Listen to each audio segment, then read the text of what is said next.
Hay recuerdos sepultados en lo más hondo del ser, que se cree que nunca resurgirán. Sin embargo, el pasado implacable suele irrumpir en la vida en el momento más inesperado.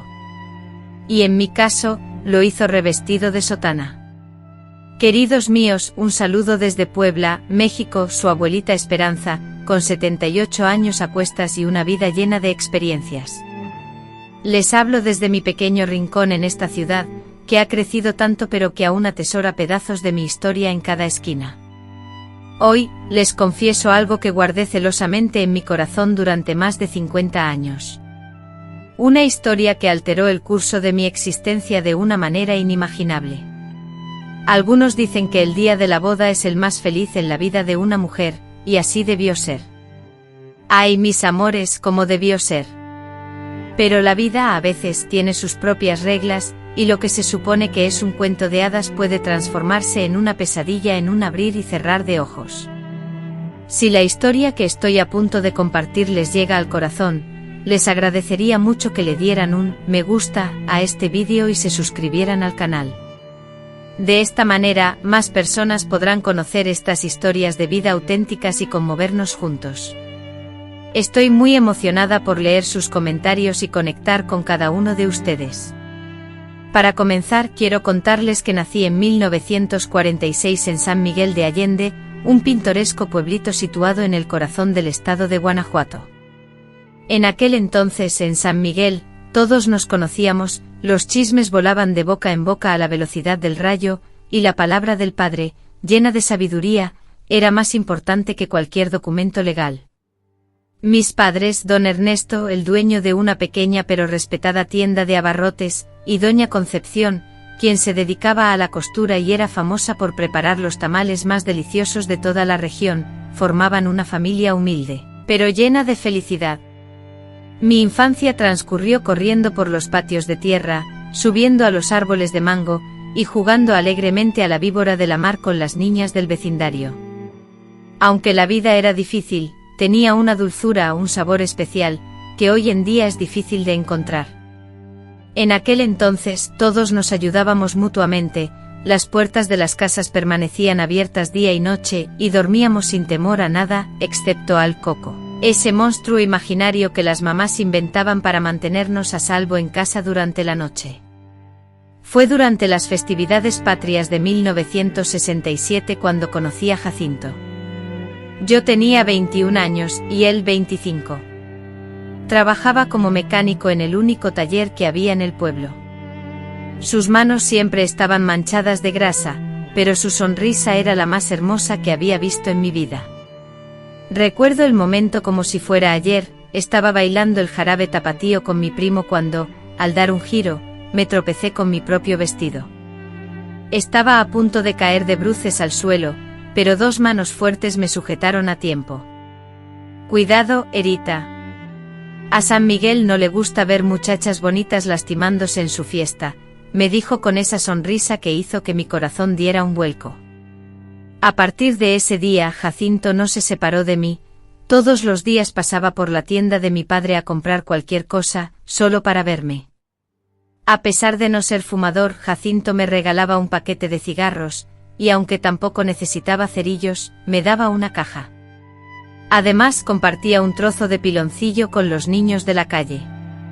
Cualquier pretexto era bueno para que me viera, para intercambiar unas cuantas palabras o para provocar mi sonrisa.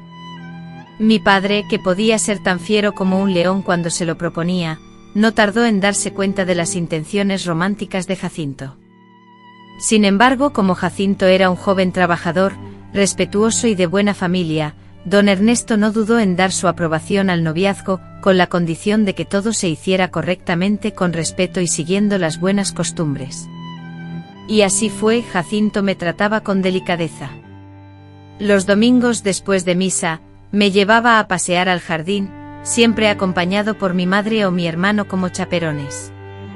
Me obsequiaba flores silvestres que recogía en el camino al taller, y escribía cartas que aún conservo, llenas de promesas de un futuro feliz, de una casa llena de hijos y de amor eterno. La pedida de mano ocurrió en la Nochebuena de 1967. Toda la familia estaba reunida para la cena, El aroma a buñuelos y ponche inundaba la casa, cuando Jacinto pidió permiso para hablar y, arrodillándose en medio de la sala, sacó una pequeña caja de su bolsillo, abriéndola para revelar un anillo, y formuló la pregunta que toda mujer anhela escuchar: Esperanza, tú eres la luz de mis días, la razón de mi existir. ¿Me concederías el honor de ser mi esposa? Sin dudarlo, exclamé un rotundo sí, y me abracé a su cuello, llorando y riendo de felicidad al mismo tiempo, mientras todos los presentes aplaudían y mi madre, llena de emoción, ya comenzaba a esbozar los planes de la boda. Decidimos que el día sería el 13 de abril de 1968, dándonos 6 meses para prepararlo todo: el vestido, la celebración y la casa donde comenzaríamos nuestra vida juntos. Aquellos meses fueron, hasta entonces, los más felices de mi vida.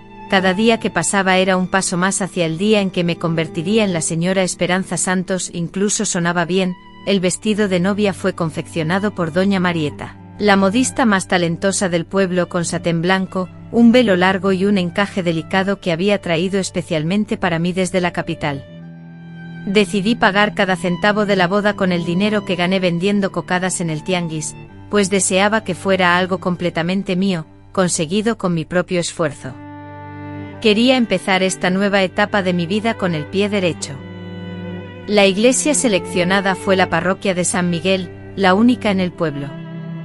El padre Augusto, quien llevaba más de 10 años sirviendo allí, sería el encargado de oficiar nuestra ceremonia. Todos en el pueblo lo estimaban mucho. Aún era joven, tal vez tendría unos 35 años. Siempre sonreía y estaba dispuesto a ayudar a los demás. Visitaba a los enfermos, impartía clases de catecismo a los niños y organizaba kermeses para apoyar a las familias más necesitadas. Para todos, el padre Augusto era un santo. Mi madre solía decir: Dios bendijo a nuestro pueblo con un hombre como él. ¿Cómo podríamos equivocarnos, mis amores? ¿Cómo podemos ver a una persona y no ver el demonio que reside en su interior? Durante la semana previa a la boda, todo el pueblo estaba en un estado de gran emoción. Era el evento del año. La hija de don Ernesto, el hombre más adinerado, se casaría con el mejor mecánico de la región. En la fiesta, las mujeres se encargaban de preparar los deliciosos antojitos, mientras que los hombres se dedicaban a la organización y montaje de la decoración en la iglesia. Los niños practicaban para la ceremonia, listos para lanzar pétalos de rosa a la salida. El día 12 de abril, en la víspera de mi boda, fui a la iglesia para confesarme, siguiendo la tradición. Todas las novias debían confesarse antes del matrimonio, buscando entrar a la sagrada unión con el alma pura. El padre Augusto, siempre con su característica sonrisa, me recibió y me condujo al confesionario. ¿Nerviosa, hijita?, me preguntó. Un poquito, padre, pero más ansiosa que nerviosa. Ya no puedo esperar a comenzar mi vida junto a Jacinto. Es natural. El matrimonio es un sacramento sagrado, una unión bendecida por Dios. Estoy seguro de que serán muy felices. Confesé mis pequeños pecadillos, una mentirilla por aquí, un chisme por allá, y algún pensamiento impuro dirigido a Cuyá. El padre Augusto me absolvió y me felicitó. Al salir de la iglesia, sentía una ligereza, como una pluma, completamente lista para iniciar mi nueva vida.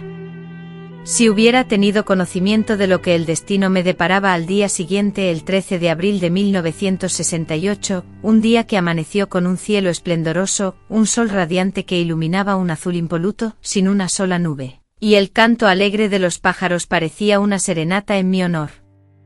Me desperté a las 5 de la mañana, presa de una gran ansiedad, deseando que la noche no terminara. Me tomé un baño con calma, lavando mi cabello con un jabón perfumado con rosas, un regalo preciado de mi madrina.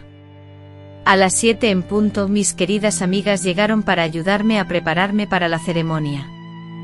La casa se transformó en un torbellino de alegría femenina, lleno de risas, charlas y consejos sobre la noche de bodas, que me hacían ruborizarme hasta la raíz del pelo. Mi madre, conmovida hasta las lágrimas, rompía a llorar cada 5 minutos, mientras que mi padre, intentando disimular su emoción, fingía tener legañas en los ojos. La ceremonia de la boda estaba programada para las 4 de la tarde.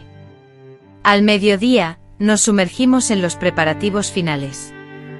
El vestido con su delicado tejido fue colocado con sumo cuidado, cada botón abrochado con cariño, cada pliegue ajustado a la perfección. El velo, un símbolo de tradición, fue sujetado con prendedores que mi abuela había usado en su propia boda 50 años atrás, algo viejo para atraer la buena fortuna. A las 2 de la tarde salí de mi casa, con el corazón latiendo con fuerza, y me dirigí hacia la iglesia. La costumbre dictaba que la novia llegara con anticipación para ultimar los preparativos en el pequeño cuarto trasero de la sacristía. Ese espacio, aunque modesto, estaba impecable, con un espejo de cuerpo entero, varias sillas, y una mesita adornada con una jarra de agua fresca. Las novias solían refugiarse allí para retocarse, sosegar los nervios y elevar una breve plegaria antes de la ceremonia. Mi madre, mis hermanas y mis amigas me acompañaron hasta ese rincón. Me asistieron con los últimos detalles del vestido, lo acomodaron asegurándose de que cada pliegue cayera a la perfección.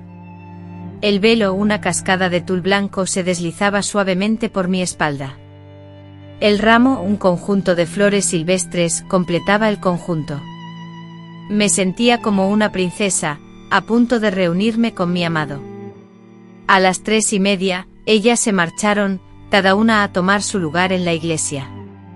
Nos vemos en la entrada, me dijo mi madre depositando un beso en mi frente. Estás radiante, mi niña. Tu padre ya debe estar afuera esperándote para acompañarte al altar.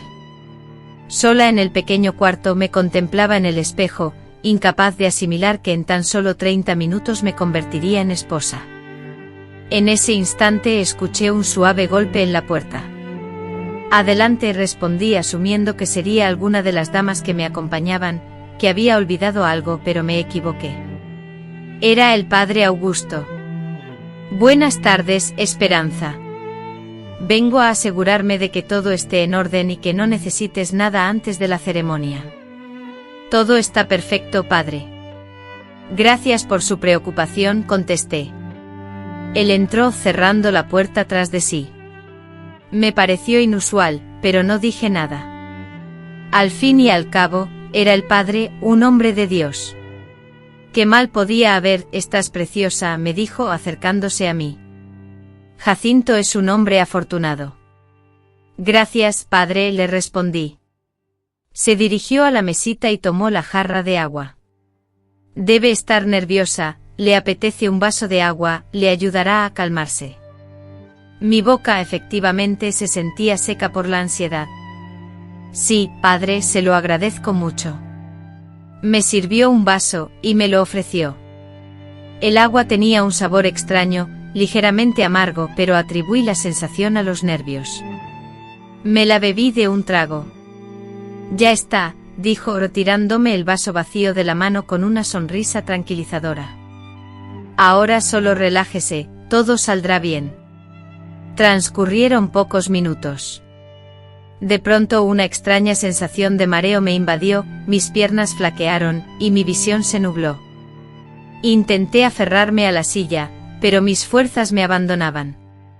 Padre, ¿qué está pasando?, balbuceé, pero él no respondió, simplemente se quedó ahí, inmóvil, observándome con una mirada que jamás había visto en su rostro, una mirada que me aterró. Quise gritar, pedir ayuda, pero la voz se me negaba. Mi cuerpo inerte dejó de responderme. Deslizándome lentamente caí al suelo con mi vestido de novia extendiéndose a mi alrededor como una mortaja blanca. Lo último que vi antes de perder el conocimiento fue su rostro acercándose, esa sonrisa que todos consideraban angelical transformándose en algo grotesco, diabólico. Luego, la oscuridad. Al despertar, el primer impacto fue el dolor, un dolor diferente a cualquier otro que hubiera experimentado. Un dolor intenso e incesante recorría cada centímetro de mi cuerpo, con una concentración particularmente lacerante en una zona íntima que jamás había sido tocada por nadie. Este dolor nacía desde lo más profundo de mi ser, desgarrando mis tejidos, quemando mi piel. Luché por abrir los ojos, pero la visión era borrosa, confusa. Intenté moverme, pero cualquier intento se transformaba en una tortura insoportable. Sentí una calidez pegajosa entre mis piernas, y la evidencia llegó de inmediato: sangre, mucha sangre. Fragmentos de la memoria de lo que ocurrió antes de perder el conocimiento se presentaron ante mí: el padre, el vaso con agua, el mareo, pero lo que sucedió después, lo que me habían hecho, era una verdad que no necesitaba ser articulada con palabras. El dolor, la sangre, las marcas palpables en toda mi piel, golpes, mordiscos, rasguños. Mi vestido de novia, rasgado y arrojado sin cuidado sobre mi cuerpo, y ni rastro de mi ropa interior. Intenté gritar, pero solo un gemido débil escapó de mi garganta. Forcé mis piernas a reaccionar, pero éstas se negaron a obedecer. Permanecí inmóvil, tendida en el suelo helado de aquella pequeña habitación, desangrándome, sollozando y suplicando que todo fuera una pesadilla, que me despertara y nada de aquello hubiese ocurrido. Fue en ese estado que mi madre me encontró. Ya pasaban de las 4:30 de la tarde, la ceremonia de la boda se había retrasado y todos estaban angustiados. Ella, al venir a buscarme, se topó con aquella escena de horror: su hija, que horas antes había abandonado la casa, ataviada con un vestido de novia y radiante de felicidad, ahora yacía en el suelo como un objeto desechado, ultrajada, destrozada. Su grito desgarrador resonó por toda la iglesia, un grito lleno de dolor, desesperación, el lamento de una madre que veía la peor de las pesadillas materializarse ante sus ojos. En cuestión de segundos, la habitación se llenó de gente. Mi padre, mis hermanas, Jacinto. La mirada de Jacinto cuando me vio, era como si le hubieran arrebatado el alma. Se arrodilló a mi lado, temblando, tratando de cubrirme con su saco, con los ojos inundados de una mezcla de dolor, rabia y desesperación. ¿Quién hizo esto? ¿Quién le hizo esto?, balbució con la voz rota. Con la mirada fija en cada rostro, gritaba en busca de un culpable, desesperada por una explicación, pero la voz se negaba a salir de mi garganta. La lengua plomiza y los pensamientos en un torbellino. El sedante persistía, mezclado con el trauma lacerante, el dolor desgarrador y la humillación que me consumía. Solo podía dejar fluir las lágrimas, encogiéndome en un intento inútil por desaparecer, por extinguirme. A toda prisa me condujeron al hospital. Allí el doctor Jerónimo, único médico en el pueblo, confirmó lo que todos ya intuían, pero que nadie se atrevía a pronunciar. Había sido violada de manera brutal, repetidas veces. Hay restos de sedante en su organismo, le dijo a mi padre, sin percatarse de que mis oídos aún captaban sus palabras. Alguien drogó a esta muchacha antes de cometer esta atrocidad. La noticia, como una llama, se propagó por todo el pueblo. La hija de don Ernesto, la prometida de Jacinto, había sido atacada dentro de la iglesia el día de su boda. Pero ¿quién podría haber cometido semejante monstruosidad? Jacinto, convertido en un animal herido, se desplomó en el abismo del dolor y la rabia. Desesperado, recorrió cada rincón del pueblo, interrogando a todos los vecinos y conocidos, buscando cualquier pista que revelara al culpable, amenazando con la muerte a quien se atreviera a ser el responsable de tal afrenta. La boda, como era de esperarse, fue cancelada. Como se podía celebrar una fiesta tras una tragedia semejante? Regresé a la casa de mis padres, abrumada por el dolor, silenciosa, destrozada tanto física como emocionalmente. Me encerré en mi habitación, negándome a comer, a hablar, a experimentar la vida. ¿Qué motivos tenía para seguir viviendo? Mi honra estaba mancillada, mi cuerpo ultrajado, mi futuro completamente arruinado. En un pueblo pequeño como San Miguel de Allende, una joven deshonrada ya no tenía cabida en la sociedad.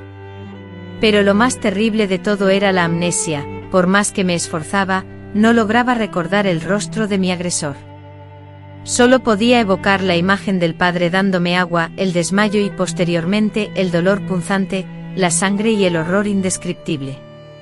¿Quién había entrado en la habitación después de que perdí el conocimiento? ¿Quién fue el monstruo que me arrebató la vida? Las investigaciones policiales no arrojaron ninguna luz. El delegado, un hombre corpulento y perezoso, realizó unas cuantas preguntas por cumplir el protocolo y finalmente se encogió de hombros, resignado. Sin testigos, sin forma de saber la verdad, repitió. Cualquiera pudo haber entrado a la iglesia ese día.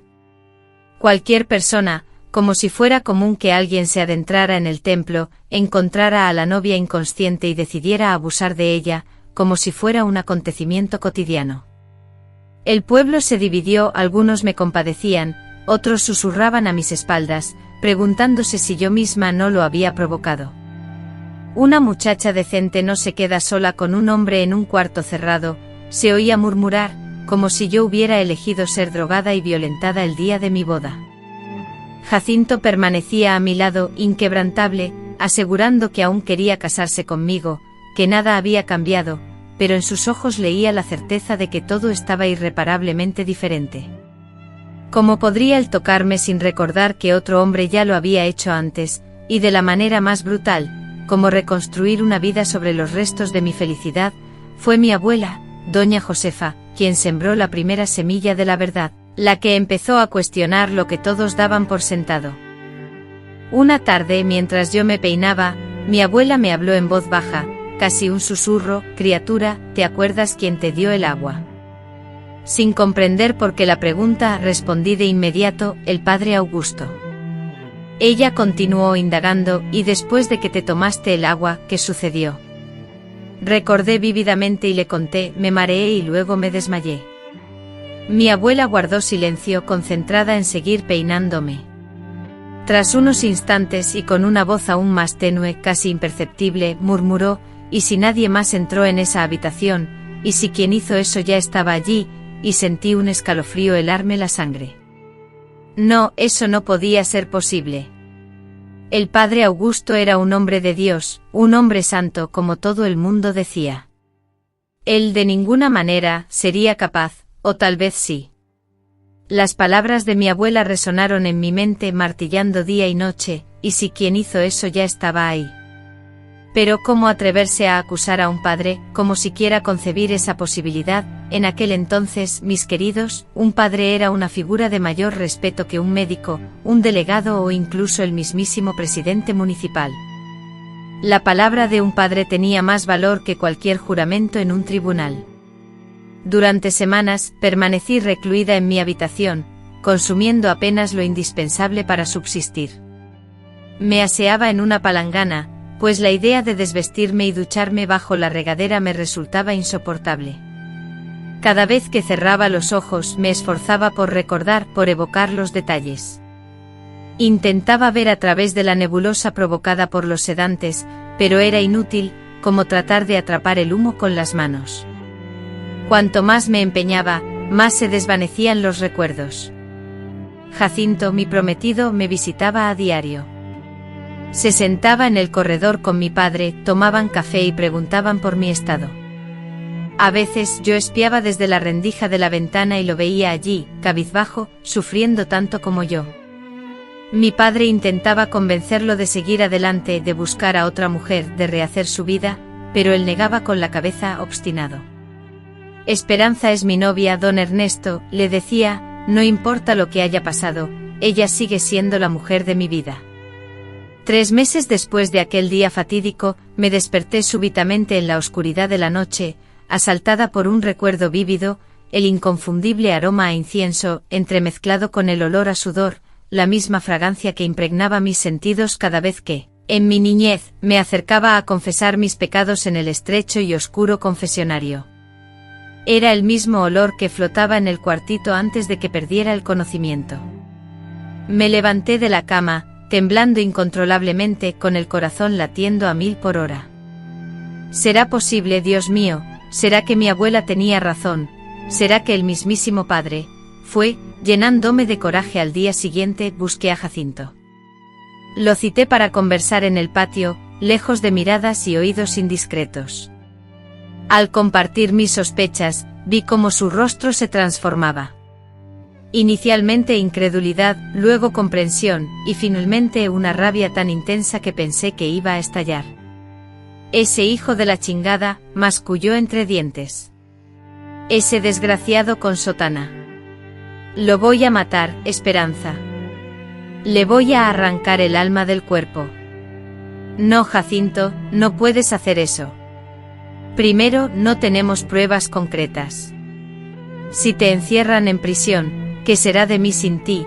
Caminaba de un lado a otro como un animal enjaulado, con los puños apretados y la mandíbula tensa. Nunca había visto a Jacinto de esa manera, pero en ese momento vi que era capaz de matar por mí. ¿Qué hacemos entonces? Lo dejamos libre predicando, confesando a las mujeres, fingiendo ser un santo. Necesitamos estar seguros antes de tomar cualquier decisión. Ahí comenzó nuestra investigación. Jacinto era inteligente, estudió hasta la secundaria y sabía cómo conectar los puntos. Discretamente empezó a preguntar sobre el padre. ¿Dónde estaba él a la hora en que me encontraron? Alguien lo vio cerca del cuartito. Las respuestas comenzaron a revelarse gradualmente. Doña Cefiña, quien ayudaba en la limpieza de la iglesia, declaró haber visto al padre salir apresurado de la sacristía poco antes de que comenzara la hora de la boda. El joven monaguillo, un muchacho de aproximadamente 12 años, relató que el sacerdote le había ordenado regresar a su hogar más temprano ese día, pues no requería su asistencia. Sin embargo, la revelación crucial surgió del lugar menos anticipado. Maricela, una muchacha que se había trasladado a la capital, regresó de visita a su familia, y se enteró de lo que me había sucedido. Una tarde vino a buscarme solicitando conversar en privado. Esperanza, me dijo con la mirada fija en el suelo, necesito contarte algo. El año pasado, antes de mudarme, el padre del también intentó algo conmigo. Mi corazón se detuvo por un instante. Como que intentó, había acudido a confesarme. Comenzó a formular preguntas extrañas sobre mi vida íntima, si tenía novio, si ya había, ya sabes. Me pareció extraño, pero respondí. Entonces salió del confesionario, se acercó a mí, empezó a acariciarme el cabello, susurrando que era demasiado hermosa para estar sola. Las lágrimas rodaban por su rostro mientras hablaba. El pánico me invadió, me incorporé de golpe con la intención de escapar, pero él me interceptó. Intentó besarme y comenzó a tocarme. Logré zafarme de su agarre y salir corriendo, pero el miedo y la vergüenza me paralizaron. ¿A quién podía confiar esta experiencia? ¿Quién me creería semejante relato? En ese instante, una certeza helada se apoderó de mí. No era la primera vez que el padre Augusto se comportaba de esa manera. Si lo había hecho con Maricela, si había intentado algo conmigo, ¿cuántas otras mujeres habrían sufrido en silencio? Jacinto, quien ya se había enfurecido al escuchar sobre Maricela, mostró un brillo diferente en sus ojos al oír mi historia, un brillo que denotaba planes oscuros. Déjamelo a mí, me dijo con voz grave. Yo me encargo de esto. Le supliqué, por favor, por el amor de Dios, no cometas ninguna locura. Él respondió, no haré ninguna locura, pero ese desgraciado no quedará impune. Confía en mí. 2 semanas después, Jacinto regresó a casa con una expresión inusual. Llamó a mi padre para hablar a solas. Posteriormente, ambos me llamaron. Los tres nos reunimos en la cocina, con puertas y ventanas cerradas herméticamente. Jacinto comenzó a hablar, revelando información sobre el padre, detalles que, según él, no serían bien recibidos por la gente de la diócesis. Mi padre frunció el ceño, interesado. ¿Qué tipo de cosas?, preguntó. Jacinto respondió que el padre desviaba dinero de las colectas y que tenía pruebas concretas. Explicó que parte del diezmo era enviado a su familia en la Ciudad de México, donde su madre poseía una propiedad que no correspondía a sus ingresos declarados y sus hermanos vivían sin trabajar. ¿Y cómo descubriste todo eso?, pregunté yo. Jacinto respondió enigmáticamente que tenía sus propios métodos. Enfatizó que lo importante era que ahora contábamos con un medio para ejercer presión sobre el padre. El plan era simple pero arriesgado: confrontar al padre, obligarlo a confesar sus acciones, y amenazar con denunciar los desvíos si no abandonaba el pueblo. Sabía que no era verdadera justicia, pero era lo máximo que podíamos aspirar en ese momento y lugar. A mi padre no le agradó la idea. Consideraba que era muy peligroso, que el padre podría reaccionar mal, negar todo e incluso perjudicarnos. Pero Jacinto estaba decidido. Con profundo respeto, don Ernesto, mire el estado de su hija. Vea lo que ese monstruo le hizo. Deseaba que continuara abusando de otras jóvenes. Al final, mi padre accedió a acompañarlo, pero insistió en ir también, e incluso se llevó el viejo revólver que guardaba en casa. Yo me quedé en casa con mi madre y mis hermanas, rezando fervientemente para que todo saliera bien, para que no ocurriera una tragedia aún peor. Regresaron casi 2 horas después. Jacinto lucía un rostro sombrío, mientras que mi padre estaba pálido como una sábana. Se sentaron en la sala, pidiendo tequila. Mi madre sirvió las copas con las manos temblorosas. Entonces, incapaz de soportar más la ansiedad, pregunté. Jacinto se tomó un largo trago de tequila antes de responder. Primero lo negó rotundamente, como era de esperarse. Se hizo el ofendido y amenazó con llamar a la policía, pero cuando le mostré los documentos que evidenciaban sus manejos turbios y le advertí que enviaría todo al obispo, cambió de actitud. Mi padre continuó la historia. Admitió que le había dado el sedante. Dijo que no pudo controlarse, que el demonio lo había tentado. El demonio. Qué fácil es culpar al demonio por nuestros actos crueles e inhumanos, ¿verdad? Es muy fácil encontrar a alguien a quien culpar por el mal que reside en nuestro interior. Se va, sentenció Jacinto. Le di una semana para que solicitara su traslado, que inventara cualquier pretexto. Si no se iba, lo denunciaría al obispo y a la policía. Una semana después, el padre Augusto anunció en la misa dominical que había sido transferido a una parroquia en el estado de Michoacán. Explicó que era la voluntad divina, que debía llevar el evangelio a lugares más necesitados. Algunas mujeres muy religiosas incluso lloraron, lamentando la partida de un sacerdote tan bondadoso. Si ellas supieran la verdad. Pero su salida no sanó mis heridas. El trauma seguía ahí, profundamente arraigado, torturándome día y noche. Ya no podía entrar en una iglesia sin sentirme aterrorizada. No soportaba ver una sotana sin sentir náuseas. No podía concebir la idea de ser tocada por ningún hombre, ni siquiera por Jacinto, que siempre fue tan paciente conmigo. El pueblo, sin embargo, continuó murmurando, especulando y juzgando sin saber la verdad, inventando sus propias historias y versiones. Unos murmuraban que tenía un amante oculto, celoso y violento como supuesto autor de la agresión, otros, que se trataba de un maleficio, una obra de brujería orquestada por alguna mujer envidiosa. Y por supuesto siempre estaban aquellos que insinuaban, de forma velada o directa, que yo era la culpable de alguna manera. 6 meses después de aquel día funesto, Jacinto llegó con una propuesta: Esperanza, debemos irnos de aquí. Tenemos que empezar de nuevo, casarnos otra vez, lejos de estas miradas, de estas lenguas venenosas. ¿A dónde?, pregunté. ¿Y nuestra familia? Tengo un primo en Puebla. Tiene un taller allá y necesita mecánico. Es una ciudad grande. Nadie sabrá nuestra historia. Podemos empezar de cero. La idea de abandonar San Miguel de Allende era simultáneamente aterradora y liberadora. Aterradora porque implicaba dejar atrás todo lo que conocía, mi familia, mis raíces. Liberadora porque representaba la oportunidad de escapar de las miradas compasivas, de los chismorreos, de los recuerdos dolorosos que me asediaban en cada rincón.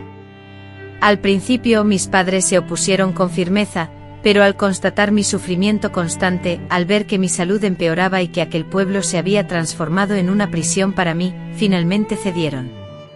Mi madre, con lágrimas en los ojos, me abrazó con la fuerza de quien teme una despedida eterna.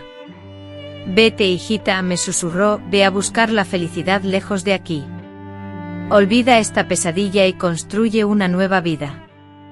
En enero de 1969, Jacinto y yo emprendimos nuestro viaje a Puebla, llevando con nosotros escasas pertenencias, algo de ropa, los muebles indispensables y una gran esperanza en un futuro mejor. Apenas llegamos, nos casamos por lo civil en una ceremonia discreta, solo nosotros dos y los testigos que el juez proporcionó. Aunque no fue la boda soñada, pues esa había sido destrozada para siempre en aquella fatídica tarde de abril, sí tuvo lo fundamental, el amor de un hombre que me había elegido, aun con mi fragilidad, con mis cicatrices y con una historia que habría alejado a cualquier otro. La adaptación a Puebla, sin embargo, no fue sencilla. La ciudad era mucho más extensa que San Miguel de Allende, con un ritmo de vida frenético y un ambiente más impersonal. Pero esa incertidumbre, ese anonimato, tenía su lado positivo. Nadie conocía nuestro pasado, nuestra procedencia, ni los horrores que habíamos vivido. Teníamos la oportunidad de reinventarnos, de escribir una nueva historia.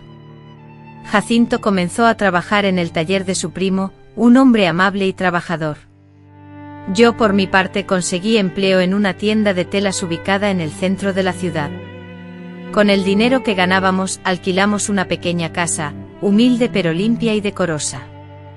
Poco a poco, con esfuerzo y dedicación, fuimos amueblando nuestro hogar, construyendo nuestro pequeño refugio.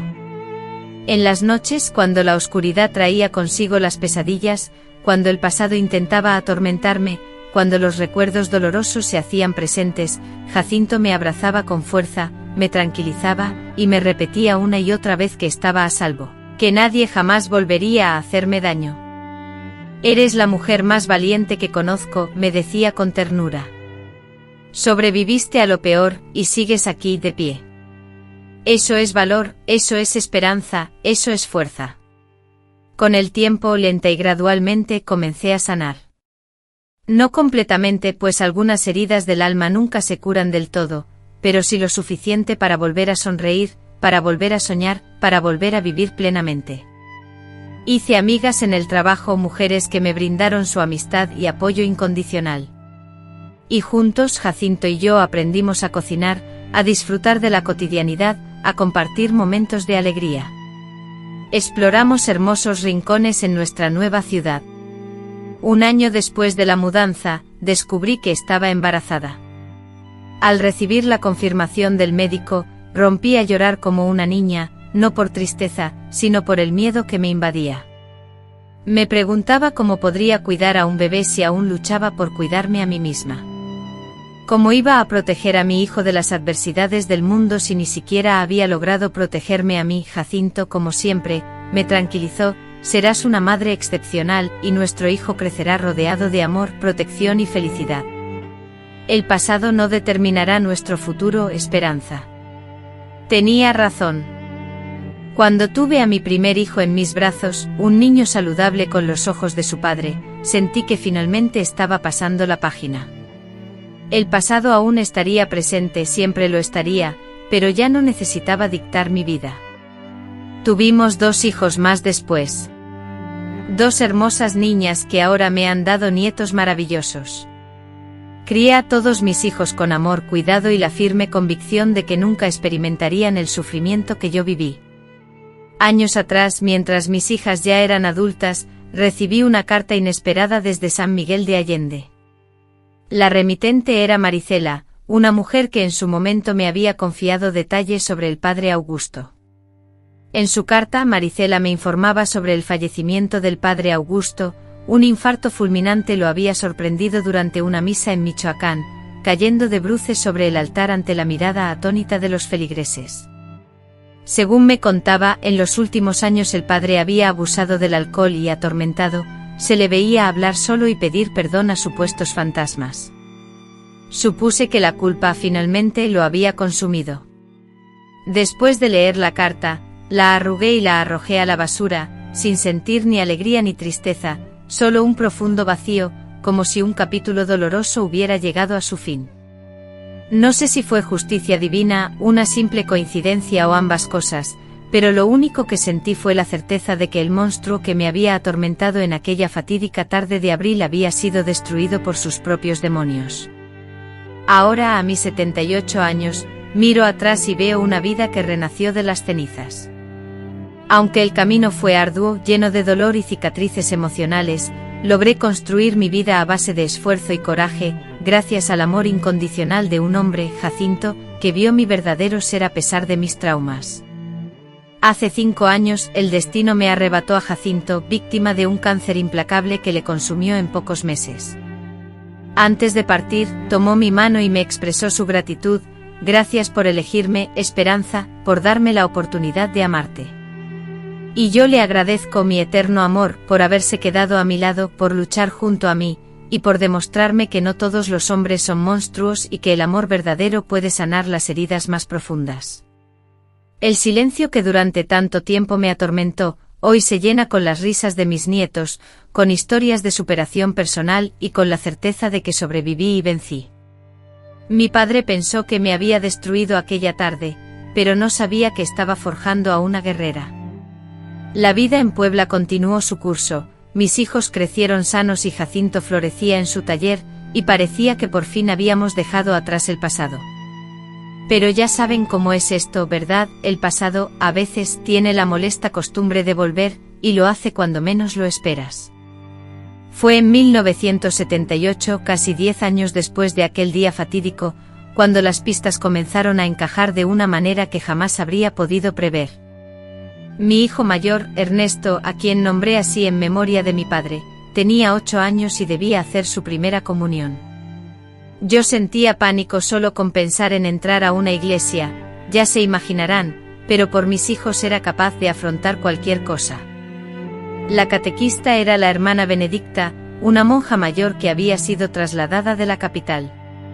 Era una mujer amable, de voz suave, que poco a poco se ganó mi confianza.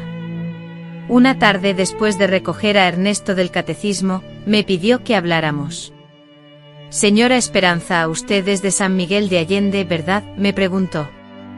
La sangre se me heló. Como lo sabía, habíamos tenido tanto cuidado de no mencionar el pasado. «¿Por qué me pregunta por qué, hermana?», le dije con angustia. Ella suspiró y miró al crucifijo colgado en la pared antes de seguir hablando. «Porque yo también soy de ese lugar. Me fui hace mucho tiempo, pero conocí a su familia. Su padre era dueño de una tienda, y su madre se dedicaba a coser». Asentí con la cabeza, sintiendo un nudo en la garganta. ¿Acaso ella sabía algo de mi pasado? Temía que revelara mi historia por toda la ciudad. «Sé lo que le sucedió», me dijo en voz baja. «Y vine a Puebla precisamente para buscarla». «¿Cómo que para buscarme?», porque lo que me reveló a continuación cambió por completo mi entendimiento de aquel día terrible. La hermana Benedicta había sido monja en el convento de la Ciudad de México, donde el padre Augusto enviaba parte del dinero que desviaba. Pero ese dinero no era para la familia, como Jacinto había descubierto. Era para encubrir algo mucho más grave. El padre Augusto tenía, como decirlo, serios problemas morales.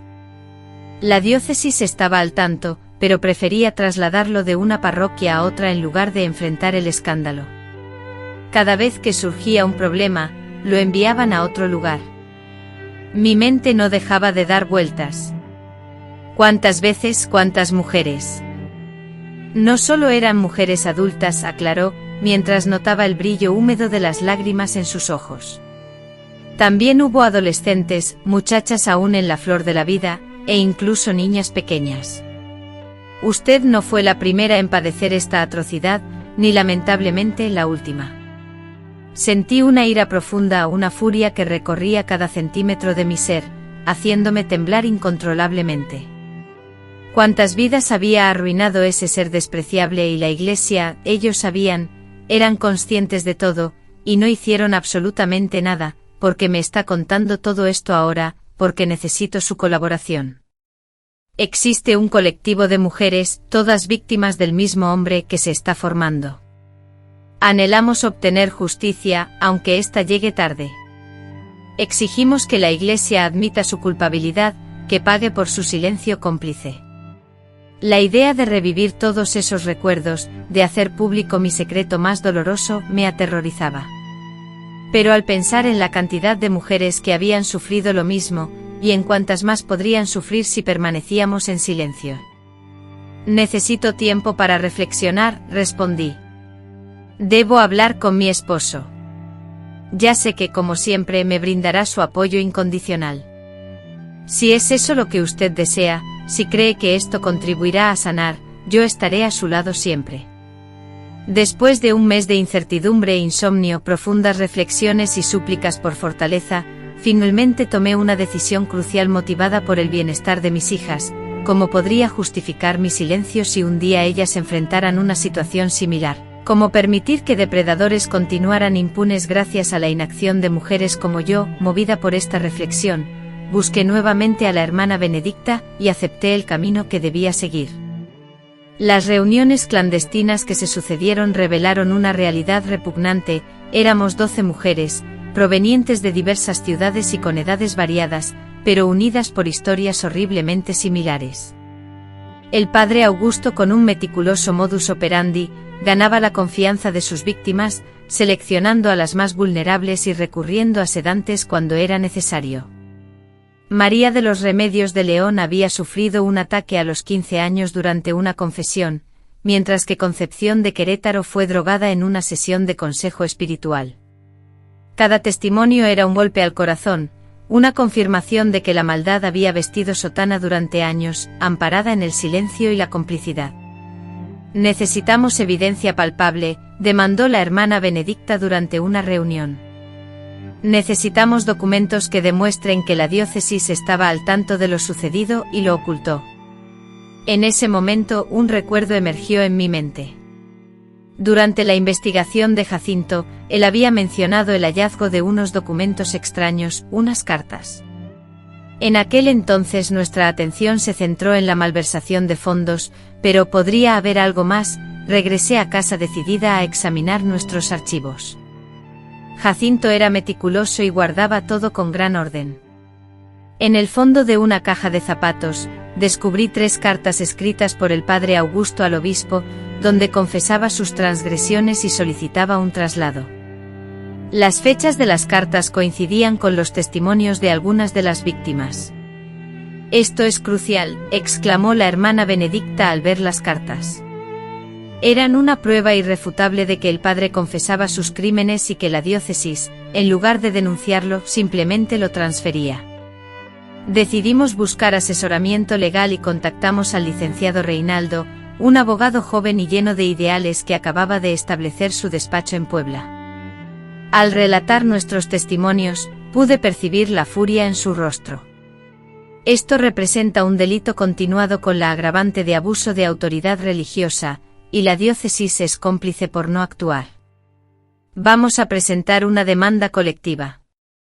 El proceso fue un calvario.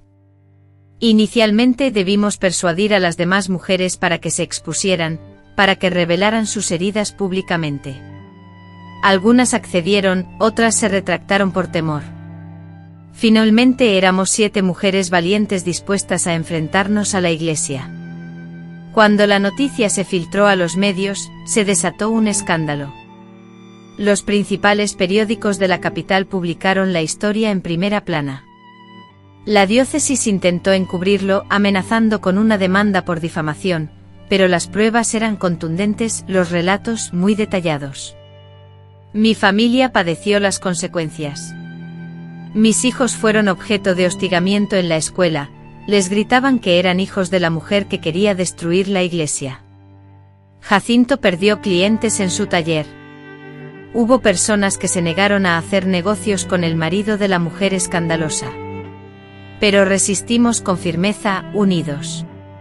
El juicio, que se celebró en 1980, fue el resultado de 2 largos años de batalla judicial, marcados por testimonios dolorosos y la revivificación de traumas antiguos. Cada vez que me enfrentaba a la necesidad de relatar mi historia frente al juez, a los abogados y al público expectante, sentía como si reviviera la agresión original, una nueva violación. Sin embargo, al observar los rostros de las otras mujeres, reconocía el mismo sufrimiento, la misma valentía y la misma necesidad imperiosa de obtener justicia, lo cual me proporcionaba la fuerza necesaria para continuar. La defensa de la diócesis recurrió a tácticas sucias y deshonestas. Intentaron desacreditar nuestros relatos, insinuando que éramos mujeres movidas por la venganza y el afán de lucro. Incluso contrataron a detectives privados para investigar nuestros pasados, buscando cualquier detalle que pudiera empañar nuestra reputación. Fue entonces cuando descubrieron algo que ni siquiera yo conocía: el padre Augusto, antes de su muerte, había dejado un diario. La familia del sacerdote, temiendo el escándalo, lo había entregado al obispo de Michoacán, quien lo mantuvo oculto bajo llave. Pero alguien dentro de la institución, conmovido por nuestra lucha, filtró el contenido del diario, y lo revelado fue aún peor de lo que habíamos imaginado. En extensos documentos repletos de revelaciones perturbadoras, se detallaban minuciosamente los abusos cometidos, incluyendo una lista con los nombres de 47 víctimas en total perpetrados durante los 15 años de sacerdocio del abusador. Mi nombre figuraba en esa lista, con la fecha del 13 de abril de 1968. Hoy pequé otra vez, había escrito describiendo a la víctima como muy pura, muy bella. Continuaba: el demonio me tentó y cedí. Que Dios me perdone, pero valió la pena.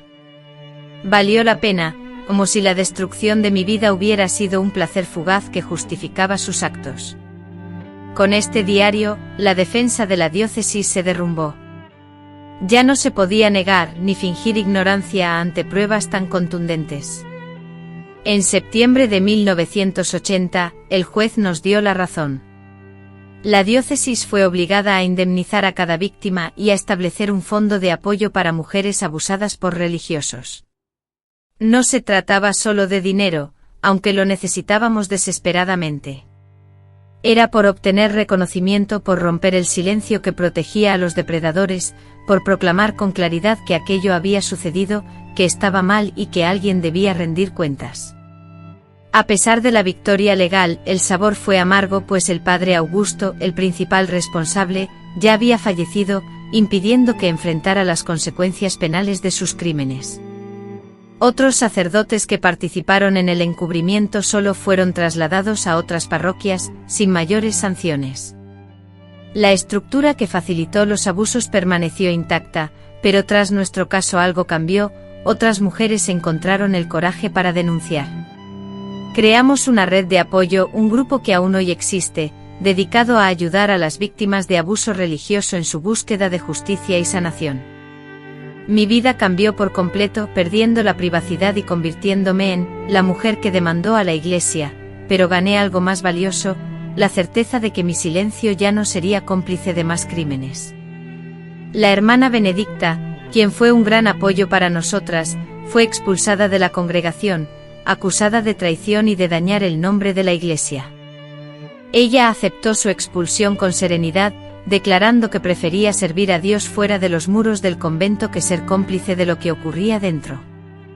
Años después, en una de las reuniones de nuestro grupo de apoyo, una joven de unos 20 años, con ojos que denotaban miedo y la actitud de alguien que guardaba un secreto doloroso, se acercó a mí. Me llamó señora Esperanza y me dijo que necesitaba agradecerme profundamente por mi valentía y por el proceso de sanación que había emprendido.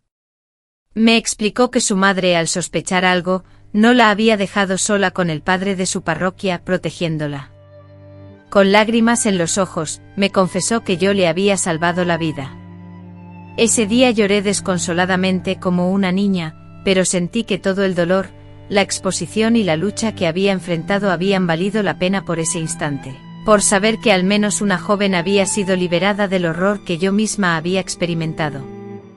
Esa noche Jacinto me abrazó visiblemente orgulloso, y me llamó guerrera, reconociendo que había transformado mi propio dolor en un escudo para proteger a otras mujeres. Me dijo que esa era la verdadera fe. Y tenía razón. La verdadera fe no residía en los hombres con sotanas que predicaban una cosa y hacían otra, sino en nosotras, mujeres quebradas que encontrábamos la fuerza para luchar, para proteger a otras, para alzar nuestra voz cuando querían silenciarnos. La confrontación con el padre Augusto, que había sido apenas el principio, se vislumbraba ahora como el primer enfrentamiento en una guerra mucho más amplia y peligrosa, una batalla contra un sistema religioso corrupto que protegía a individuos inmorales, disfrazados con la vestimenta sagrada del sacerdocio. Al volver a casa esa noche, Jacinto y mi padre, tras haber escuchado la confesión obligada del padre Augusto, reflejaban en sus rostros una extraña combinación de alivio y frustración. Habíamos descubierto la verdad, sí, pero ¿qué hacer con ella? Como denunciar las atrocidades en una sociedad donde la autoridad y la palabra de un sacerdote tenían más valor que la propia vida de una mujer. En los días subsiguientes a la partida del padre Augusto de San Miguel de Allende, las presiones para guardar silencio se intensificaron, llegando desde diversos frentes. El padre Antonio, un joven sacerdote recién ordenado que había sido enviado para reemplazar a Augusto, visitó nuestra casa una tarde. Aunque inicialmente manifestó su intención de consolar a la familia en estos momentos de dificultad, pronto se hizo evidente la verdadera naturaleza de su visita. Comprendo que han pasado por momentos difíciles, dijo, sentado en nuestra sala, mientras mi madre, por cortesía, le servía una taza de café. Pero es fundamental que eviten albergar sentimientos de venganza.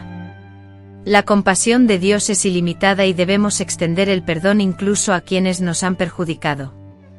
Jacinto, quien hasta ese momento se había mantenido sereno, finalmente perdió la compostura. Padre, con el debido respeto, usted no estuvo presente cuando hallaron a mi novia desangrándose en el suelo de su iglesia.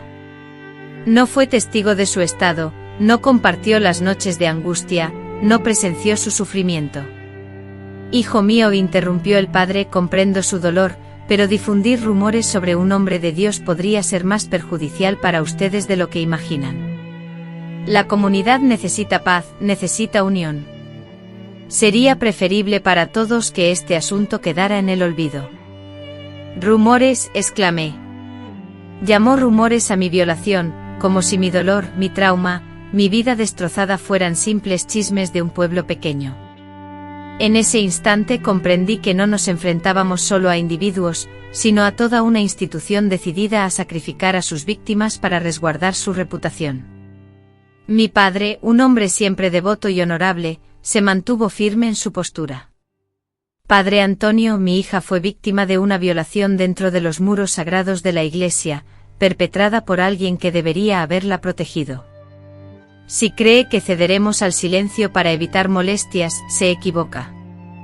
El sacerdote se marchó sin obtener lo que pretendía, pero regresó en múltiples ocasiones, repitiendo su discurso sobre el perdón, la misericordia y el supuesto bienestar de la comunidad. A veces se presentaba con figuras influyentes, el alcalde, el propietario de la farmacia, y señoras de la congregación que nos dirigían miradas compuestas de lástima y desaprobación. Esperanza es una muchacha buena, le decían a mi madre, pero debe comprender que ciertas cosas es mejor dejarlas en el olvido por su propio bien. Nos reprochaban el hablar de lo sucedido, como si denunciar una violación fuera un acto de mala educación, como si buscar justicia fuera inapropiado. El peso del silencio, impuesto y alimentado por todos, era asfixiante. La desesperación lo invadía por completo, una angustia que se extendía desde el pasado, y lo oprimía más que el recuerdo doloroso. Jacinto, su amado Jacinto, se consumía por dentro, atormentado por una herida que sangraba sin cesar. Observaba la devastación de la mujer que amaba, consumida por el dolor. Había descubierto la identidad del culpable, pero se sentía impotente e incapaz de actuar. La impunidad del padre, amparada por su posición religiosa y el sistema judicial, lo enloquecía de rabia. Esto no es justo, Esperanza, se repetía, caminando sin descanso por el patio como un animal salvaje atrapado en una jaula. Ese monstruo te destruyó, destruyó nuestros sueños y ahora camina libre, como si nada hubiera pasado. Seguirá celebrando misas, dando consejos espirituales, y tal vez, repitiendo el mismo sufrimiento con otras mujeres. La idea de que otras jóvenes pudieran ser víctimas de ese hombre era lo que más lo atormentaba. ¿Y si su silencio condenaba a otra persona a la misma pesadilla? ¿Y si su cobardía permitía que el monstruo continuara libre? Sin embargo, ¿qué alternativa tenía? Denunciar formalmente implicaba revivir todo el horror, exponer su intimidad a funcionarios incrédulos y enfrentarse a los abogados de la Iglesia, quienes harían todo lo posible para desacreditarlo y hundirlo. Una noche, después de una visita más del padre y sus acompañantes, Jacinto sugirió la posibilidad de marcharnos. Si nos vamos, propuso, no tendremos que seguir soportando estas presiones. Podríamos empezar de nuevo en un lugar donde nadie conozca nuestra historia. La idea me pareció a la vez atractiva y aterradora. Atractiva porque representaba la libertad, la oportunidad de escapar de las miradas de compasión y de juicio. Aterradora porque implicaba dejar atrás toda mi vida, mi familia y mis raíces. Pero eso es huir, argumenté. Es darles la razón a quienes creen que yo soy la culpable. No es huir, amor, respondió Jacinto, es una estrategia, es elegir nuestras batallas. Aquí sabemos que no tenemos oportunidad. La Iglesia es demasiado poderosa, tiene mucho poder. En otro lugar podríamos construir nuestra vida sin cargar con este peso. Durante semanas debatimos esta posibilidad, con mi familia dividida al respecto. Mi padre, por ejemplo, quería que nos quedáramos, que afrontáramos la situación con valentía. No hemos hecho nada malo, repetía. ¿Por qué debemos irnos como si fuéramos delincuentes? Mi madre, pragmática como siempre, tenía una perspectiva diferente. Aquí, ella nunca encontraría la tranquilidad. Todos recordarían lo sucedido, siempre habría murmullos y chismes. En otro lugar, quizás, solo hubiera esperanza, no la esperanza truncada que se perdió en la iglesia. Mis hermanas también sufrían las consecuencias en la escuela. Los otros niños repetían lo que escuchaban en casa, comentarios como, tu hermana es, y seguían las palabras malintencionadas. Llegaban a casa llorando, preguntando por qué la gente era tan cruel.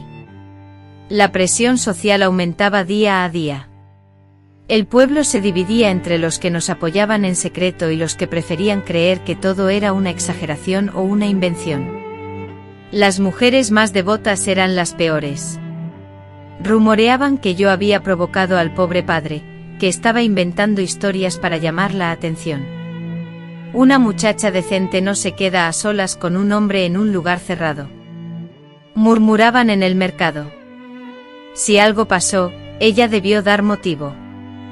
Jacinto, exasperado por las murmuraciones, sentía una profunda aversión hacia esos comentarios malintencionados. En varias ocasiones, estuvo a punto de pelear por causa de esas palabras hirientes. Un día, el yerno de una de las mujeres más devotas del pueblo, aprovechando su presencia en el taller, profirió un comentario despectivo, afirmando que una mujer de bien no inventaría historias sobre su padre. Jacinto, furioso, arrojó la llave inglesa al suelo y se abalanzó sobre el hombre, solo deteniéndose a tiempo gracias a la intervención de sus compañeros mecánicos. Fuera de sí, gritaba, ustedes no entienden nada, no vieron el sufrimiento que ella soportó, ni la monstruosidad de sus actos. Se quedan ahí repitiendo veneno, destruyendo a una persona ya destrozada.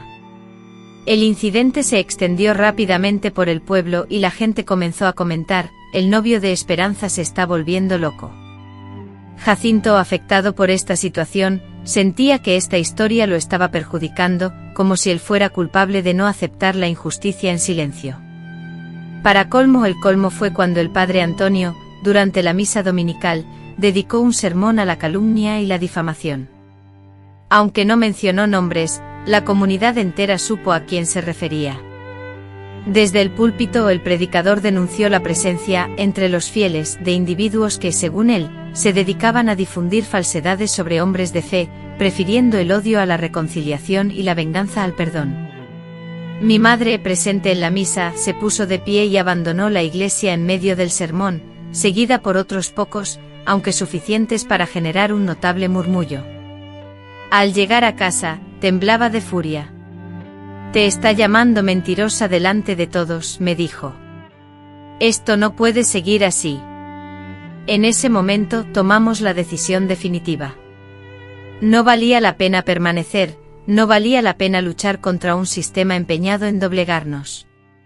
Nos marcharíamos, pero no como prófugos, sino con la frente en alto, con la intención de construir una nueva vida donde nuestra verdad pudiera manifestarse sin ser constantemente cuestionada. Organizar la mudanza resultó ser más complejo de lo que habíamos previsto, y lo primero era que Jacinto encontrara trabajo en otro lugar. José, mi primo que vive en Puebla, nos confirmó que sí había un puesto en el taller donde él trabajaba, aunque advirtió que el salario inicial sería más bajo de lo que esperábamos. Esto significaba empezar de cero en todos los aspectos, desde la economía hasta las relaciones sociales. La venta de nuestras pertenencias fue un proceso doloroso. Los muebles que adquirimos con tanta ilusión para amueblar la casa que habíamos planeado compartir después de la boda, eran testigos de una vida y de memorias que fueron brutalmente truncadas. Todo se vendió a precios muy reducidos. Quien compra bienes de personas que se ven obligadas a abandonar su hogar, sabe que tiene margen para negociar a la baja. Mi padre nos brindó apoyo económico, aunque no estaba completamente de acuerdo con nuestra decisión. Es dinero de la venta de la tienda, para que se establezcan allá, me dijo mientras me entregaba un sobre, pero prométenme que no se olvidarán de nosotros. Como si fuera posible olvidar, como si dejar San Miguel de Allende significara dejar de amar a mi familia, mi tierra, mis raíces. No era eso. Era simplemente la elección entre hundirnos poco a poco o buscar una oportunidad para renacer. Por eso decidimos casarnos por lo civil antes de partir hacia Puebla. Aunque no era la fastuosa boda que habíamos soñado, ya que esa había sido trágicamente arruinada para siempre en aquella tarde de abril, este sería nuestro verdadero matrimonio, libre de presiones sociales y de miradas malintencionadas. La ceremonia tuvo lugar en el registro civil, una tranquila mañana de diciembre de 1968, con solo nuestros padres presentes como testigos. Sin fiesta, sin celebración alguna, yo vestía un sencillo vestido azul que mi madre había confeccionado, mientras Jacinto llevaba su traje del domingo. Cuando el juez nos preguntó si nos aceptábamos como esposos, nuestros ojos se encontraron y con una profunda convicción que emanaba desde lo más profundo de nuestras almas, respondimos que sí.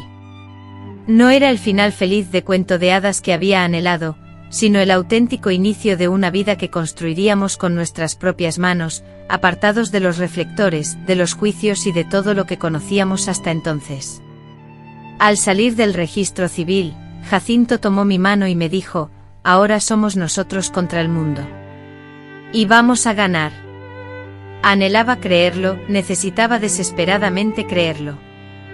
El viejo camión que nos transportó a Puebla en enero de 1969, con sus desgastados asientos y su olor a gasolina, no solo llevaba a bordo a mi esposo, Jacinto, y a mí, junto con nuestras pocas pertenencias, algunas maletas y bultos.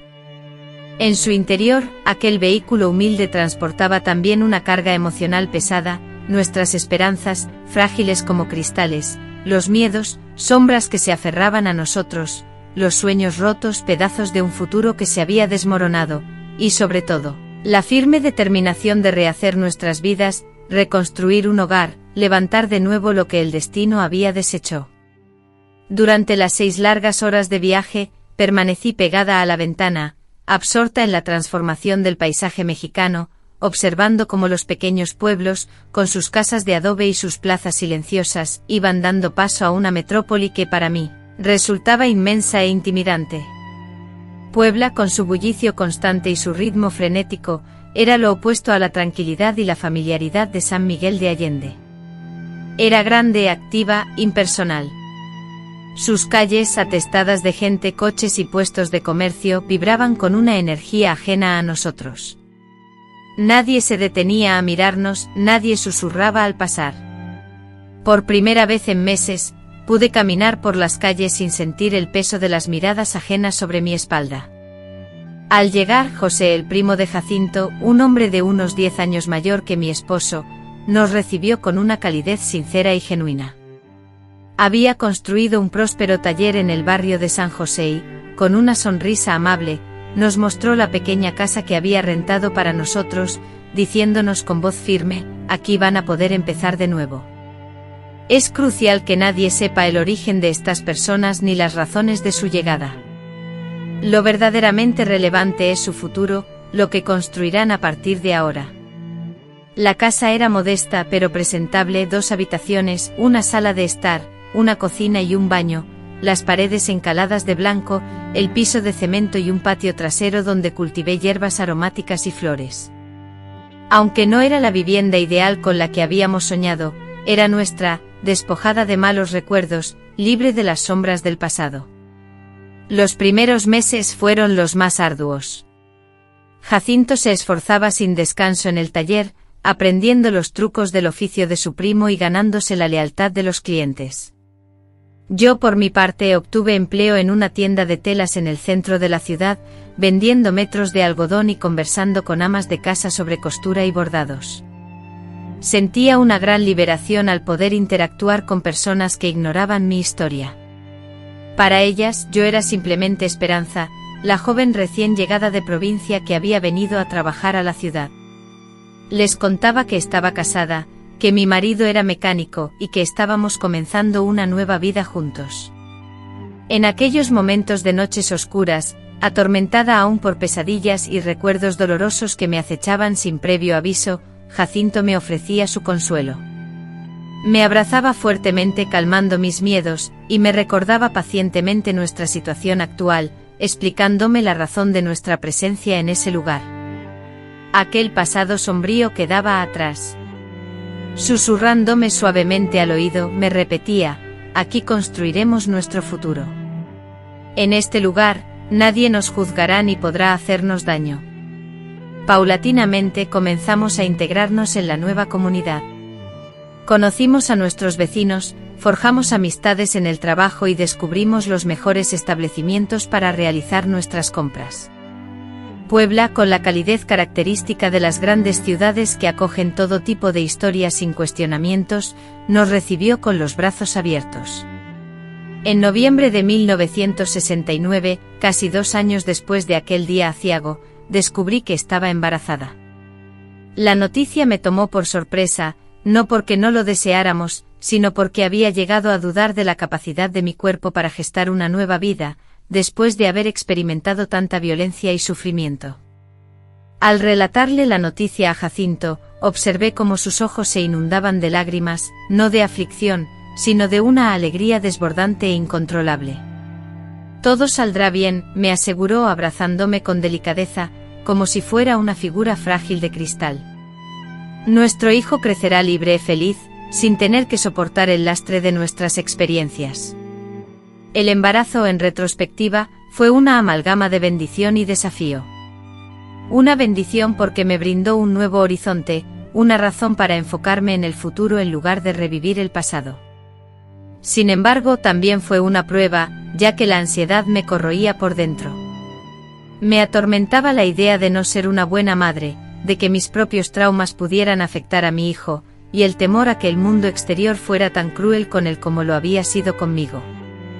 El doctor Edmundo, el médico que me atendió durante el embarazo, era un hombre compasivo que percibía mi inquietud. Es común que el primer embarazo genere esta clase de nerviosismo, me decía con calma. Es normal sentir incertidumbre, pero usted es fuerte, tiene esperanza y será una madre maravillosa. Si él hubiera conocido toda la verdad sobre mí, probablemente habría dicho lo mismo. Y ahí residía, precisamente, la belleza que sentía por Puebla.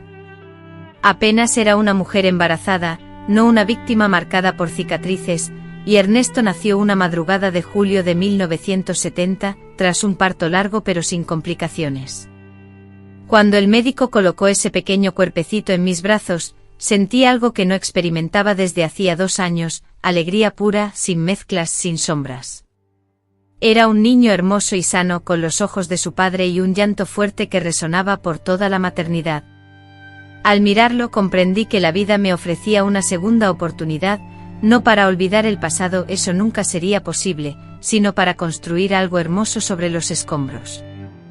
Mira, me dijo Jacinto, tocando la carita de nuestro hijo con dedos temblorosos, nuestro milagro está perfecto. Y lo era, un verdadero milagro. Después de tanta destrucción y tanto dolor, éramos capaces de crear vida, de generar amor, de ser una familia. El nombre Ernesto fue elegido en honor a mi padre, quien nos había apoyado a pesar de no estar de acuerdo con nuestras decisiones. 2 años después, en memoria de mi madre, llegó María de la Concepción, una niña tranquila, con ojos amplios y una sonrisa que se dibujaba fácilmente, quien completó nuestra pequeña familia. 3 años después, nuestra última hija, Ana Beatriz, llegó llena de vitalidad, revolucionando nuestra rutina con su energía. Criar a 3 hijos en la década de los 70, sin el apoyo de la familia extensa, fue un desafío. Sin embargo, cada obstáculo superado era una victoria, cada objetivo alcanzado demostraba que habíamos tomado la decisión correcta. Mis hijos crecieron sin el lastre de nuestra historia, rodeados de amor y protección. A mis hijas en particular les inculqué la importancia de conocer sus derechos, de no tolerar abusos de autoridad y de confiar en su intuición cuando algo no les pareciera bien. Sin revelar los detalles más oscuros de mi pasado, sembré en ellas semillas de valentía y discernimiento. Les enseñé que si alguien intentaba hacerlas sentir incómodas, sin importar quién fuera, maestro, padre, vecino, o cualquier otra persona, debían correr y contármelo. Una promesa de guardar silencio sobre algo perjudicial carece de valor. Durante 15 años, viví bajo la ilusión de haber sepultado mi pasado para siempre. Mis hijos crecían saludables y felices. Jacinto, mi esposo, prosperaba en el taller, incluso llegó a ser socio de su primo. Nuestra vida familiar parecía finalmente encarrilada, pero en 1984, una carta lo cambió todo. Era de Maricela, la joven que me había confiado el intento de abuso por parte del padre Augusto. En la carta me informaba que otras mujeres habían aparecido con testimonios similares, también víctimas del mismo sacerdote, distribuidas en varias ciudades de México. Escribía con esperanza, diciendo que éramos muchas más de las que imaginábamos y que nos estábamos organizando para buscar justicia. Reconocía que yo tenía una vida, una familia que proteger, pero que mi testimonio podría ser crucial para que otras mujeres encontraran el coraje para hablar. Mi primera reacción fue romper la carta y fingir que nunca había existido. Mi vida era buena. Mis hijos ignoraban todo. ¿Para qué reabrir heridas ya cerradas? Sin embargo, mi conciencia no me daba tregua. Si otras mujeres habían experimentado el mismo sufrimiento que yo, si el monstruo continuaba perpetrando sus crueles actos, mi silencio me convertiría en cómplice. Entonces hablé con Jacinto. Por supuesto, después de tantos años de matrimonio, no nos guardábamos secretos. Él escuchó atentamente, reflexionó y luego tomó mis manos entre las suyas. La decisión es tuya, me dijo. Si quieres unirte a esta lucha, te apoyaré incondicionalmente. Si prefieres mantener nuestra vida como está, también estaré a tu lado. Pero debes recordar algo, ya no eres esa muchacha asustada de San Miguel de Allende. Eres una mujer fuerte, una madre de familia que ha construido una vida maravillosa. Si alguien puede enfrentar esta batalla, esa eres tú. Busqué a la hermana Benedicta una tarde de septiembre. Ella vivía en una modesta casa en el barrio de La Luz, donde dirigía un centro de apoyo para mujeres necesitadas. Ya no vestía el hábito religioso. Había abandonado la congregación después de nuestro proceso, pero seguía sirviendo a Dios a su manera. Con la calidez de una vieja amiga, me abrazó y me reveló que sabía que yo vendría. Su rostro denotaba la inquebrantable determinación de quien no puede callar ante la injusticia. Las palabras que salieron de su boca me helaron la sangre. No éramos solo unas pocas mujeres aisladas, se trataba de un patrón sistemático de abuso que se extendía por décadas. El padre Augusto había sido trasladado de una parroquia a otra cada vez que surgían problemas, dejando tras de sí un reguero de víctimas. La diócesis estaba al tanto, explicó la hermana Benedicta, poseían documentos, informes, confesiones, pero optaron por trasladarlo en lugar de castigarlo, encubrirlo en vez de enfrentarlo. Se convirtieron en cómplices de cada acto de violencia que él perpetró después de la primera denuncia que no se investigó. Resultaba indignante descubrir que mi caso no era ni aislado ni excepcional, era tan solo uno más en una extensa lista de crímenes encubiertos por una institución que se proclamaba representante de Dios en la tierra. Necesité semanas para tomar una decisión, pensando en mis hijos, que en aquel entonces tenían 14, 12 y 9 años. Cómo revelar a mis hijos que la madre que siempre admiraron, valiente e inquebrantable, había sobrevivido a un pasado marcado por la violencia y el sufrimiento, cómo resguardarlos de los efectos de una inminente batalla legal contra la Iglesia. Pero también reflexionaba en la cantidad de niños y adultos que podrían estar padeciendo en silencio, en la infinidad de hogares deshechos y en la cantidad de abusadores amparados por la autoridad y el poder eclesiástico. Mamá, me interpeló mi hija mayor una noche notando mi evidente inquietud. ¿Te encuentras bien? Pareces preocupada. Contemplé a esa niña inteligente y resuelta, a quien había educado para ser fuerte e independiente. Si alguna vez alguien intentara dañarla, desearía que otras mujeres hubieran peleado previamente para forjar un mundo donde su sufrimiento fuera reconocido y valorado. Sí, mi amor, algo sucede, pero son asuntos de adultos, una vieja injusticia que quizás sea el momento de enmendar. Entonces debes solucionarlo, replicó ella, con la simpleza propia de su juventud. Usted siempre nos enseñó que es imperativo actuar ante la injusticia, una lección que necesitaba escuchar. El proceso que siguió fue más arduo de lo que anticipé, no solo por el sufrimiento al revivir mis antiguos traumas, sino por el impacto devastador en mi familia.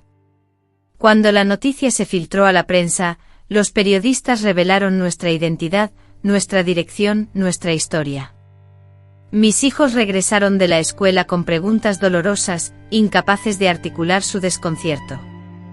Sus compañeros les habían mostrado periódicos, hecho comentarios crueles y repetido rumores. Me senté con cada uno de ellos, adaptando mis palabras a su edad, para contarles una versión de la verdad que pudieran comprender y asimilar. ¿Por qué nunca nos contaste esto antes?, cuestionó Ernesto con la indignación característica de los adolescentes ante la injusticia. Porque a veces necesitamos tiempo para fortalecernos y luchar, y porque quería protegerlos de una historia profundamente dolorosa. Pero ahora estoy luchando, observó María de la Concepción, luchando para que otras niñas no tengan que sufrir lo que yo sufrí, para que ustedes, mis hijas e hijos, crezcan en un mundo donde estas cosas no se mantengan en secreto. Fue un camino arduo, pero nuestros hijos nos sorprendieron gratamente. En lugar de sentir vergüenza o indignación, demostraron un profundo orgullo, un orgullo inmenso por tener una madre valiente que no se callaba ante la injusticia. Ellos mismos comenzaron a defender nuestra causa en la escuela, a contrarrestar los comentarios maliciosos, a posicionarse con firmeza como hijos de una guerrera incansable. Cuando finalmente ganamos el juicio en 1985, la sensación que nos embargó fue extraña, una mezcla de alegría y vacío. Habíamos logrado probar nuestra verdad, forzado el reconocimiento de la injusticia cometida y obtenido una indemnización económica, pero el padre Augusto ya había fallecido 5 años atrás. Nunca enfrentaría un juicio criminal por sus crímenes.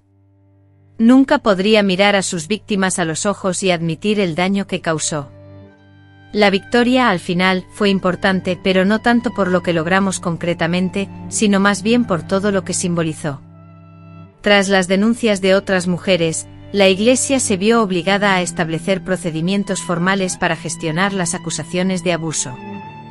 Aunque solo parcialmente, el silencio que protegía a los agresores fue roto. Después de la sentencia, declaré a los periodistas que esto no se trataba de venganza, sino de evitar que otras familias sufrieran el mismo dolor.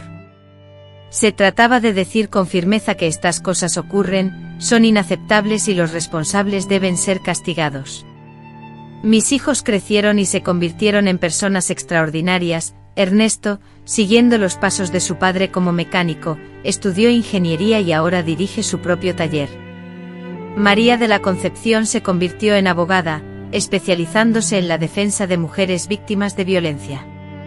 Ana Beatriz se dedica a la enseñanza, impartiendo educación sexual en las escuelas y educando a los niños sobre consentimiento y protección. María, en una ocasión, me dijo: usted plantó la semilla de la justicia en nosotros. Cada caso que acepto y cada mujer que ayudo a denunciar es la continuación de su lucha. Actualmente, tengo 8 nietos que están creciendo en un mundo transformado, muy distinto al que yo viví. Un mundo imperfecto, por supuesto, pero donde la voz de una víctima es escuchada con mayor seriedad, donde las acusaciones son investigadas y el silencio ya no es la única respuesta aceptable. Hace 5 años, mi amado Jacinto falleció a causa de un cáncer implacable que lo consumió en tan solo 6 meses. Antes de partir, tomó mi mano, me miró a los ojos y me expresó su gratitud: gracias por permitirme amarte. Gracias por construir esta hermosa familia junto a mí. Gracias por enseñarme que el amor es más poderoso que cualquier sufrimiento, y yo, mi amor eterno, le agradezco a él por haberse quedado a mi lado cuando otros hubieran huido, por elegir reconstruir en lugar de abandonar, por darme hijos que perpetúan nuestro amor, multiplicándolo en las futuras generaciones. El enterarme de que la Iglesia había sido cómplice por omisión en ciertos actos terribles podría haber destruido mi fe, pero en lugar de eso, descubrí que Dios no reside únicamente en las iglesias, sino en el coraje de denunciar y defender la verdad. En la tenacidad de reconstruirse, en el cariño que alivia, en la justicia que llega aunque tarde. Hoy, al reflexionar, comprendo que aquel padre imaginó demoler a una joven vulnerable. Ignoraba que estaba forjando una guerrera, una voz que se expandiría en muchas más, un clamor que resonaría por años, exigiendo reparación. Si me han acompañado hasta aquí, amigos míos, gracias por escuchar.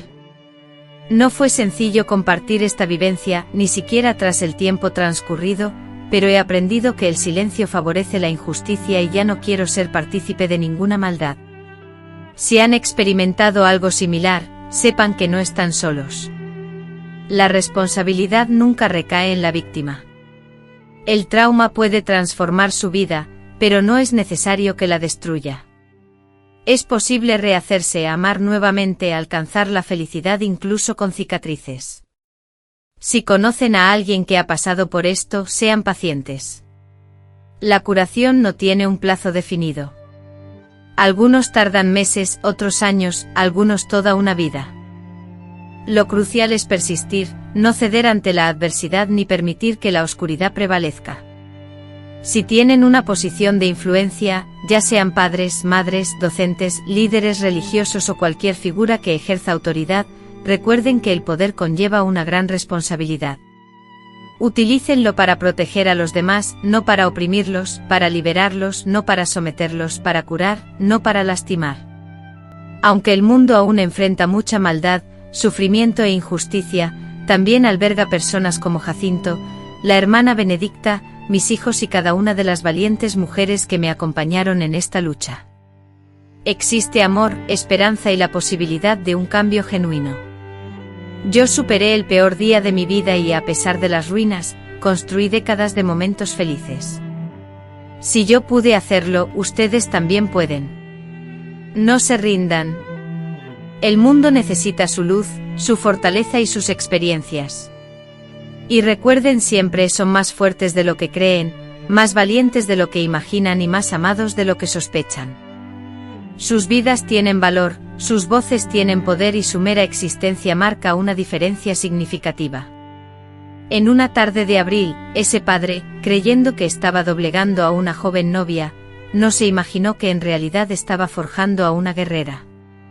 Esa mujer inspiraría a muchas otras, creando una cadena de valor que perdura por más de 50 años y que seguirá vigente. Del sufrimiento de ver mi sueño destrozado, surgió una nueva vida, auténtica y llena de fuerza. Y eso, mis queridos, nadie me lo puede arrebatar. Hemos llegado al final de esta historia que me costó compartir, pero necesitaba contarles. Si este relato les ha llegado al corazón, si creen que puede inspirar a alguien más, no olviden darle me gusta al vídeo y suscribirse al canal para que más personas conozcan estas historias de vida, de superación y de búsqueda de justicia. Los invito a compartir sus reflexiones y experiencias en los comentarios, o simplemente enviarme palabras de aliento que siempre me llegan al alma. Y recuerden, no están solos en sus batallas. A pesar de las dificultades, nunca pierdan la esperanza, siempre existe la posibilidad de sanar y encontrar la fortaleza interior para continuar. Los quiero mucho y los veo en el próximo vídeo. Con todo mi amor desde Puebla, se despide su abuelita Esperanza.